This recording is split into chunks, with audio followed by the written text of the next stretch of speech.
Hello दोस्तों, दर्पण शिक्षा केंद्र में आप सभी का स्वागत है। जैसा कि आप लोग जानते हैं कि आज हम लोग सीटेट के जो नोटिफिकेशन आया हुआ है, एग्जाम बहुत नज़दीक है और ईवीएस का शिक्षण फर्स्ट चैप्टर आज हम लोग पढ़ेंगे। इस फर्स्ट चैप्टर का जो नाम है पर्यावरण शिक्षण का अर्थ। क्या नाम है? पर्यावरण शिक्षण का अर्थ। ठीक है, तो इसमें पहला हेडिंग है कि अर्थ एवं परिभाषा। अर्थ एवं परिभाषा। पर्यावरण पर्यावरण जो है शब्द दो शब्दों से मिलकर बना है। किसके शब्दों से मिलकर बना है? दो शब्दों से, परि प्लस आवरण। ठीक है, क्या? परि प्लस आवरण। इसका मतलब क्या होता है? देखिए नीचे हम लिखा गया है, दोनों शब्दों के मिलने से बनता है। परि का तात्पर्य जो होता है चारों तरफ और आवरण का तात्पर्य जो होता है घेराव, यानी कि चारों तरफ से घिरा हुआ। इसीलिए पर्यावरण का तात्पर्य है चारों ओर से या आवरण या घिरा हुआ। उसी को हम क्या कहते हैं? पर्यावरण कहते हैं। ठीक है, ये हमारा शिक्षण जो है फर्स्ट चैप्टर का हेडिंग है। अब इसमें कहा जा रहा है कि ध्यान देने योग्य बात है यह है कि चारों ओर के घेराव में इससे प्रभावित करने वाले सभी भौतिक, जैविक, सांस्कृतिक कारकों को शामिल किया जाता है। किसके अकॉर्डिंग? तो पर्यावरण शिक्षण के अकॉर्डिंग। ठीक है, अब देखिए अगला है कि पर्यावरण उन सभी दशाओं, ठीक है, या दिशाओं, प्रणालियों तथा भावनाओं या भाव प्रभाव का योग माना जाता है जो जीवों और उनकी प्रजातियों के विकास, ठीक है, या प्रभाव का योग माना जाता है। ठीक है, अब कहा जा रहा है कि जीव जंतु जो जीवन होता है यह मृत्यु को भी प्रभावित करता है। कौन प्रभावित करता है? तो पर्यावरण। ठीक है, जीवन और मृत्यु को भी प्रभावित करता है। आगे है कि पर्यावरण को प्रभावित करने का कार्य कई विद्वानों ने किया है। ठीक है, जिनमें से कुछ परिभाषा निम्नलिखित है। पहला जो है हम लोग का डगलस के अनुसार। किसके अनुसार? डगलस के अनुसार। ये क्या कहें पर्यावरण शिक्षण में अपना परिभाषा कैसे दिया है, इसके अकॉर्डिंग हम लोग इनके अकॉर्डिंग पढ़ेंगे। कहा जा रहा है कि जीव जगत यानी कि जितने भी हमारी धरती पर जीव जगत के प्राणियों के विकास या परिपक्वता, प्राकृतिक व्यवहार तथा जीवन शैली को प्रभावित करने वाली समृद्ध बाह्य शक्तियों तथा घटनाओं को पर्यावरण में सम्मिलित किया जाता है। ठीक है, इसे हम क्या कहते हैं? पर्यावरण अध्ययन कहते हैं, पर्यावरण शिक्षण कहते हैं और उन्हीं की सहायता से पर्यावरण का वर्णन किया जाता है, यानी अलग अलग किया जाता है। ठीक है, ये बोले हैं डगलस के अनुसार है। अब कहना सीसी पार्क के अनुसार, यानी सीसी पार्क के अनुसार क्या है कि मनुष्य एक विशेष स्थान पर, मनुष्य जो होता है एक विशेष स्थान पर विशेष समय पर जिन संपूर्ण परिस्थितियों से घिरा होता है, ठीक है, जिन संपूर्ण परिस्थितियों से घिरा होता है उसे हम क्या कहते हैं? पर्यावरण कहा जाता है। ठीक है, ये सीसी पार्क एक मनोवैज्ञानिक है, उन्हीं के अनुसार कहा गया है। अगला है कि पर्यावरण अध्ययन की संकल्पना। किसी चीज की जो होती है बनावट कैसी होती है, संकल्पना कैसी होती है, इसके बारे में हम लोग समझेंगे। पर्यावरण जो होता है शिक्षण की प्राथमिक स्तर से शिक्षण करना आवश्यक है। कह रहा है कि पर्यावरण शिक्षण की प्राथमिक स्तर यानी 1 to 5 स्तर से शिक्षण कराना या करना आवश्यक है। किसके साथ? बच्चों के साथ। ठीक है, कह रहे कि पर्यावरण वह पक्ष है जिनसे पृथ्वी को जीवित जगत का गौरव प्रदान किया जाता है। क्या कहता है? जीवित जगत का गौरव प्रदान किया जाता है। मानव सहित सभी जीव पर्यावरण की ही देन है, यानी कि मानव के सहित, मानव के साथ मिलाकर सभी जो जीव होते हैं पृथ्वी पर वे क्या किनकी देन है? तो वे पर्यावरण की देन है। ठीक है, इस दृष्टिकोण से पर्यावरण की प्रासंगिकता क्या और बढ़ जाती है। ठीक है, प्रासंगिकता और बढ़ जाती है अच्छी तरह से। बालक अपने जीवन में पर्यावरण के महत्व को आत्मसात करते हैं, यानी कि ग्रहण करते हैं, अपने जीवन में क्या करते हैं? ग्रहण करते हैं, आत्मसात करते हैं। इसके लिए आवश्यक है कि इसे संबंधित शिक्षा को प्राथमिक स्तर के पाठ्यक्रम में ही क्या करें? शामिल किया जाए। ठीक है, इसी को हम पर्यावरण शिक्षण कहते हैं, पर्यावरण का अध्ययन कहते हैं। ठीक है, आज के परिवेश में पर्यावरण एक बहुत ही गंभीर समस्या हो गई है। ठीक है, बहुत प्रदूषण फैल रहा है और बहुत ही समस्या हो गई है। क्या इस प्रदूषण के देखिए आगे मूल में मानव और उनकी या उसकी जीवन संबंधी गतिविधियां शामिल है। जो पर्यावरण है उनकी मूल की क्या है, मानव और उस साथ साथ उनकी जीवन संबंधी गतिविधियां शामिल है, जिससे विवश होकर वे भौतिक सुखों के लिए पर्यावरण का दोहन कर रहे हैं, यानी पर्यावरण क्या कर रहे हैं, नाश कर रहे हैं। ठीक है, तो जब पर्यावरण को नाश करिएगा तो पर्यावरण से तो दूषित होगा ही, दूषित प्रभाव तो पड़ेगा ही। यदि हम चाहते हैं कि बच्चे में अच्छी आदत डालकर उन्हें पर्यावरण संरक्षण यानी इकट्ठा के प्रति यानी संरक्षण के प्रति जागरूक बनाएं, ठीक है, क्या करें, जागरूकता करें, तो यह कार्य हमें प्राथमिक स्तर पर ही प्रारंभ करना चाहिए। यानी कि शुरू से ही बच्चे को बताना चाहिए कि पर्यावरण क्या होता है, पर्यावरण को बचाना चाहिए, दूषित नहीं करना चाहिए, दहन नहीं करना चाहिए। ठीक है, ये हम प्राथमिक स्तर से ही बच्चों के मन में, स्वभाव में डालने की कोशिश करते हैं। कहा जा रहा है कि शिक्षा के प्रमुख उद्देश्य को या उद्देश्यों में पर्यावरण को समझते हुए उसके क्या कहते हैं अनुरूप इसके अनुरूप व्यवहार करने की शिक्षा प्रदान भी शामिल है। बालक अपने पर्यावरण या उसमें होने वाली विभिन्न घटनाओं को क्या करते हैं, समझते हुए उसके अनुकूल एवं उपयुक्त व्यवहार करें। ठीक है, इसके लिए आवश्यक है कि उसे प्राथमिक स्तर से इसकी शिक्षा प्रदान करनी चाहिए। यानी कि पर्यावरण प्रदूषण या पर्यावरण अध्ययन के बारे में हम जो होता है प्राथमिक स्तर से क्या करते हैं, उसकी शिक्षा देनी चाहिए। ठीक है, बचाव रखने के लिए, सुरक्षित रखने के लिए, प्रदूषण नहीं फैले। अगला एक हेडिंग आप लोग है कि पर्यावरण संरक्षण क्यों आवश्यक है। पर्यावरण जो संरक्षण होते हैं मानव के लिए, जीव जंतुओं के लिए, जितने भी धरती पे लोग हैं, ठीक है, सभी जीव प्राणियों के लिए क्यों आवश्यक है, प्रदूषण क्या है, ठीक है, एवं इसका समाधान क्या हो सकता है, इसके बारे में हम लोग पढ़ेंगे।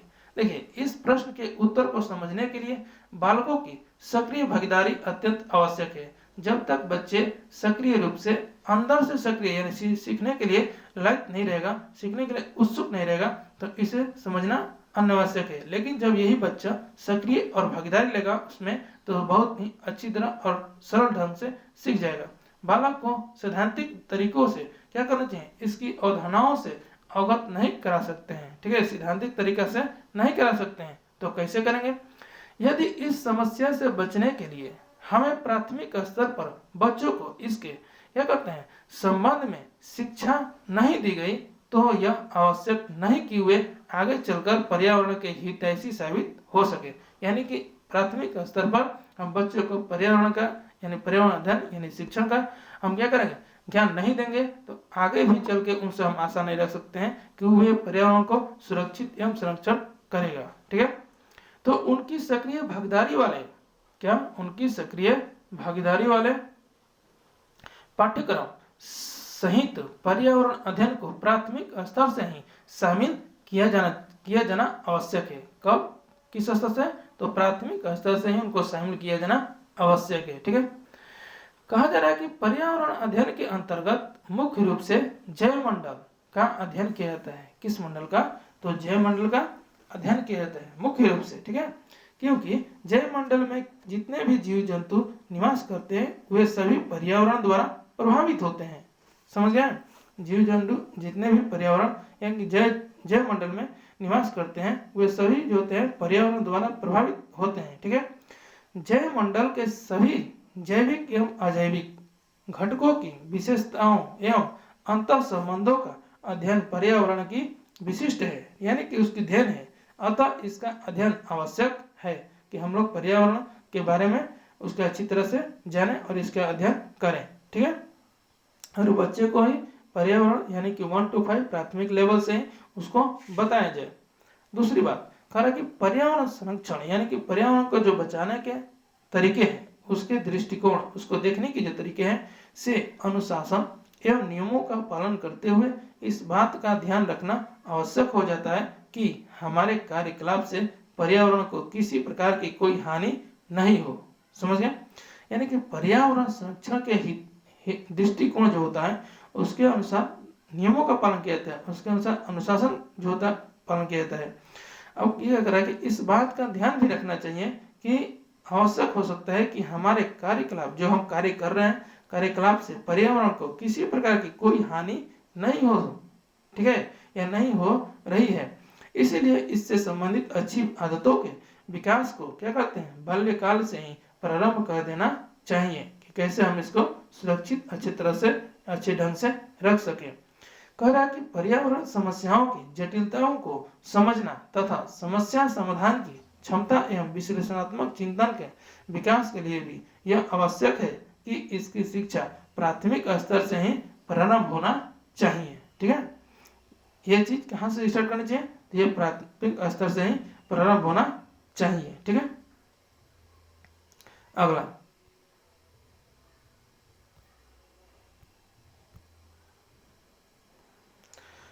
जो हम लोग का है कि पर्यावरण अध्ययन की विशेष क्षेत्र, यानी कि कुछ ऐसे क्षेत्र हैं जो पर्यावरण के विशेष क्षेत्र हैं। पर्यावरण संबंधी विशेष क्षेत्र विभिन्न रूपों से देख सकते हैं। ठीक है, अलग अलग रूप में देख सकते हैं। क्या पहला है पारिस्थितिकी में। ठीक है, पारिस्थितिकी में तो ये इस रूप में कैसे हम पर्यावरण अध्ययन को देख सकते हैं, तो पारिस्थितिकी वह विज्ञान है जिसमें क्या करते हैं, जीव तथा उसके वातावरण के आपसी संबंधों का अध्ययन करते हैं। किसमें, तो पारिस्थितिकी में। जनसंख्या तथा प्रदूषण पारिस्थितिकी के दो महत्वपूर्ण विषय है। वर्तमान में संपूर्ण जो होता है पर्यावरण जो होता है परिवर्तन दो विषय से संबंधित है। अतः पारिस्थितिकी पर्यावरण का जो होता है महत्वपूर्ण क्षेत्र होता है। कौन, पारिस्थितिकी। ठीक है, अब एक बांटा गया है पर्यावरण को मानव स्वास्थ्य में। मानव स्वास्थ्य तथा पर्यावरण का प्रत्यक्ष संबंध होता है। मानव जो स्वास्थ्य होता है और पर्यावरण जो होता है, पर्यावरण जो शिक्षण होता है, पर्यावरण के अध्ययन जब हम करते हैं तो दोनों क्या होता है, एक प्रत्यक्ष यानी सामने से ही संबंध होता है। मानव संबंधित उनके रोग पर्यावरण के माध्यम से ही फैलते हैं। ठीक है, जैसे वायु से, जल से, मिट्टी से आदि। इसीलिए मानव स्वास्थ्य जो होता है पर्यावरण अध्ययन का आवश्यक क्षेत्र माना जाता है। ठीक है, मानव स्वास्थ्य पर यह प्रभाव पड़ता है। अब तीसरा नंबर है वानिकी के क्षेत्र में प्रवृत्ति रूप से वृक्षों के समूह को वन कहा जाता है। ठीक है, अभी जो हम लोग वन को काटते जा रहे हैं तो ये पर्यावरण प्रदूषण फैलेगा ही। वर्तमान समय में वृक्षों के महत्व को देखते हुए इन्हें हरा सोना भी कहा जाता है। जब हम वर्तमान समय में क्या नाम दिए हैं तो इसे हम हरा सोना भी कहा जाता है। वनों के प्रबंधन संबंधी कार्यों को वानिकी कहते हैं। ठीक है, इसके लिए विश्व के लगभग सभी देशों की सरकारों ने क्या क्या अलग अलग से वन विभाग बनाया है। पहले वनों का संरक्षण देना केवल सरकार का ही है। ठीक है, जिम्मेदारी जो होती थी पहले वनों का संरक्षण देना सरकार की ही होती थी, लेकिन अभी फिलहाल में जिम्मेदारियां जो है अलग अलग बांटी गई है, यानी कि मनुष्य को भी दिया गया है। ठीक है, अलग अलग स्थान पे अलग अलग जो चीजों को होता है हमको क्या करना चाहिए, बचाव रखना चाहिए। लेकिन अब यह तथ्य स्थापित हो चुका है कि वन जो होता है समाज की क्या होती है, धरोहर होता है। ठीक है, समाज को ही बचाना चाहिए, समाज को ही एक रूप में देखना चाहिए तथा सरकार के साथ साथ समाज के प्रत्येक व्यक्ति का भी यह नेतृत्व यानी नैतिक कर्तव्य होता है, यानी कि अच्छे कर्तव्य होता है कि वह वनों के संरक्षण, ठीक है, बचाव संवर्धन में क्या करे, अपना नैतिक योगदान दे, यानी कि अपना सहयोग भी बांटे। ठीक है, अगला है कि जैव प्रयोगी में यानी जैव प्रयोगी में क्या होता है कि वर्तमान युग को जैव प्रयोगी कहा जाता है। ठीक है, इस युग से इस नाम से जाना जाता है, बायोटेक्नोलॉजी के नाम से जाना जाता है।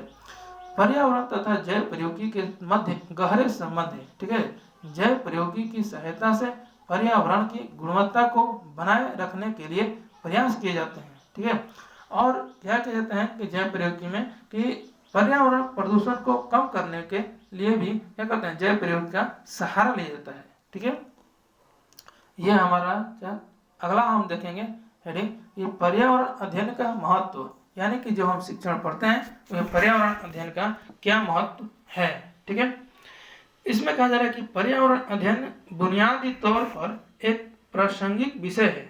कैसा विषय है, तो बुनियादी तौर पर एक प्रासंगिक विषय है, क्योंकि यह अच्छा स्वच्छ जो होता है, स्वच्छ सुरक्षित पेयजल, स्वास्थ्यपूर्ण जीवनोपयोगी अवस्था, ठीक है, जहाँ पर जो स्वस्थ जल होता है, पेयजल मिलते हैं, स्वच्छ जगह मिलते हैं, वहाँ का जो होता है जीवनोपयोगी जो होते हैं स्वास्थ्यपूर्ण होता है, अवस्थाएं जो होती हैं साफ होती हैं, स्वच्छ वायु भी होता है, उपजाऊ भी होता है भूमि, ठीक है, भूमि वहाँ की उपजाऊ भी होती है, वहाँ पर भोजन तथा विकास आदि विषयों में क्या आते हैं, विषय से संबंधित होते हैं, ठीक है।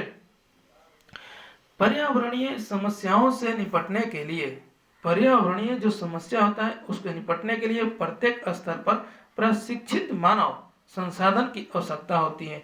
जो प्रशिक्षित होते हैं, जो ट्रेनिंग लिए होते हैं, उस मानव की आवश्यकता होती है।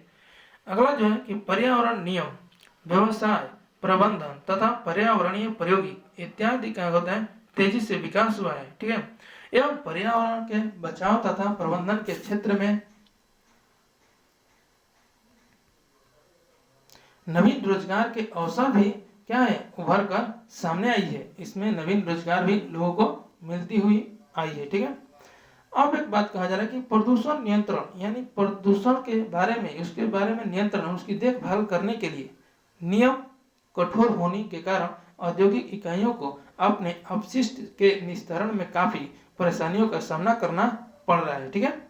उदाहरण स्वरूप कैसी होनी चाहिए, तो वायुमंडल की कोई सीमा रेखा निर्धारित नहीं है, यानी कि वायुमंडल में कोई गलतियां, सीमा रेखा जो होता है वह निर्धारित नहीं है, और किसी एक स्थान पर उत्पन्न होने वाले प्रदूषक तत्व आसानी से अन्य स्थानों पर क्या करते हैं, उत्पन्न होने वाले प्रदूषण तत्व आसानी से अन्य स्थानों पर उत्पन्न होने वाले प्रदूषण तत्व जो होते हैं आसानी से अन्य स्थान पर पहुंच जाता है, ठीक है, पहुंच जा सकता है या पहुंचाया जा सकता है।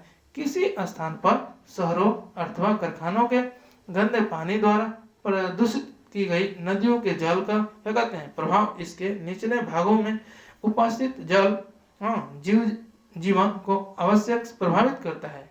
इसी प्रकार क्या करते हैं कि इसी प्रकार प्रदूषण पहाड़ों पर स्थित भवनों की क्षति केवल पहाड़ों को ही नहीं, यानी कि वनों दूर दूर तक स्थित मैदानी भागों को भी क्या करता है, ये प्रभावित करता है। ऐसा इसलिए होता है क्योंकि पर्यावरण विभिन्न अवयवों तथा उनके कार्यकलाप से बना हुआ एक जटिल तंत्र है, ठीक है, एक दूसरे से बना हुआ क्या है, जटिल तंत्र है, ठीक। अब एक हम लोग कहा कि राष्ट्रीय शिक्षा नीति कब लागू हुई थी, ये तो सभी को जानकारी है कि 1986 में इस आवश्यकता पर विशेष बल दिया जाए, ठीक है, यह बल दिया गया है, ठीक है। क्या दिया गया कि पर्यावरण को शिक्षा के सभी स्तरों पर व समाज के सभी वर्गों के लिए अनिवार्य कर पर्यावरण संबंधी सरकार के प्रति जागरूकता पैदा की जाए, यानी कि इसके अकॉर्डिंग, यानी राष्ट्रीय शिक्षा नीति 1986 के अकॉर्डिंग इस आवश्यकता, यह आवश्यकता है या इस पर बल दिया गया है कि पर्यावरण को कैसे हम इस समाज में इस स्तर पर इसको कैसे हम अनिवार्य बनाकर इसको सही ढंग से सुरक्षित रख सके, ठीक है। कहा जा रहा है कि अपने भीतरी व अपने प्राकृतिक व सामाजिक पर्यावरण के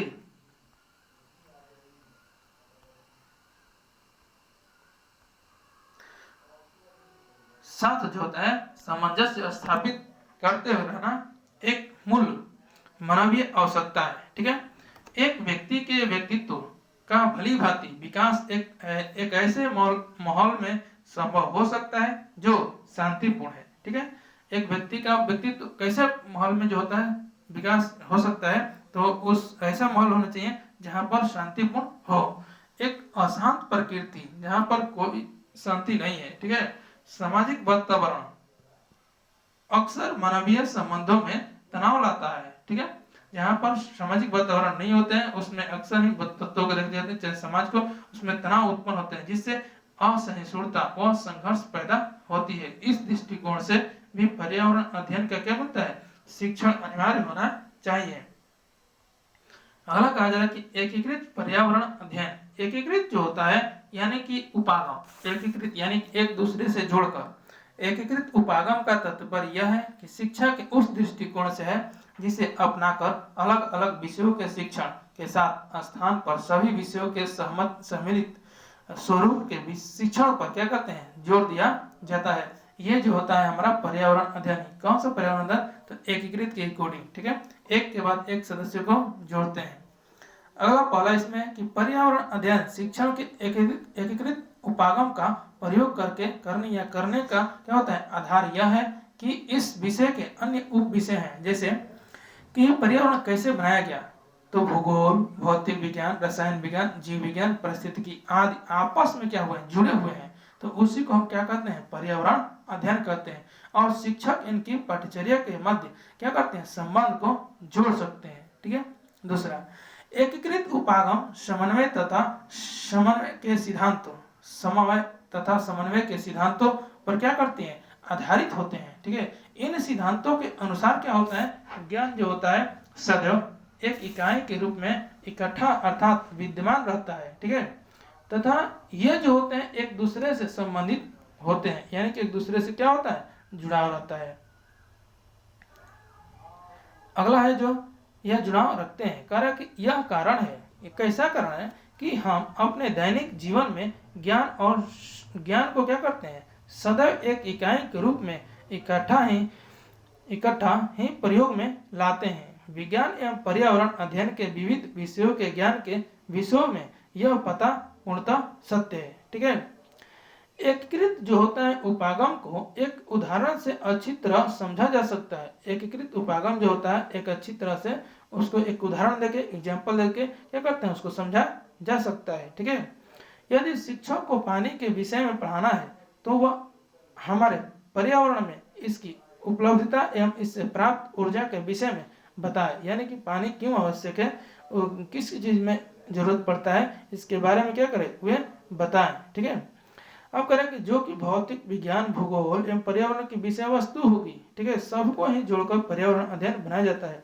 यह उपागम छात्रों के लिए ही नहीं बल्कि शिक्षकों के लिए भी लाभप्रद होती है, यानी छात्र ही नहीं शिक्षक भी इसे जानकारी रखें। एकीकृत उपागम व्यवहारिक ज्ञान पर भी विशेष बल देता है। एकीकृत उपागम किस पे बोलता है, तो व्यवहारिक ज्ञान पर भी विशेष बल देता है। व्यवहारिक पहलुओं को अनदेखा नहीं किया जा सकता है। ठीक है। जो एकीकृत उपागम में होता है, व्यवहारिक जो पहलू होता है उसको अनदेखा नहीं किया जा सकता है। ठीक है।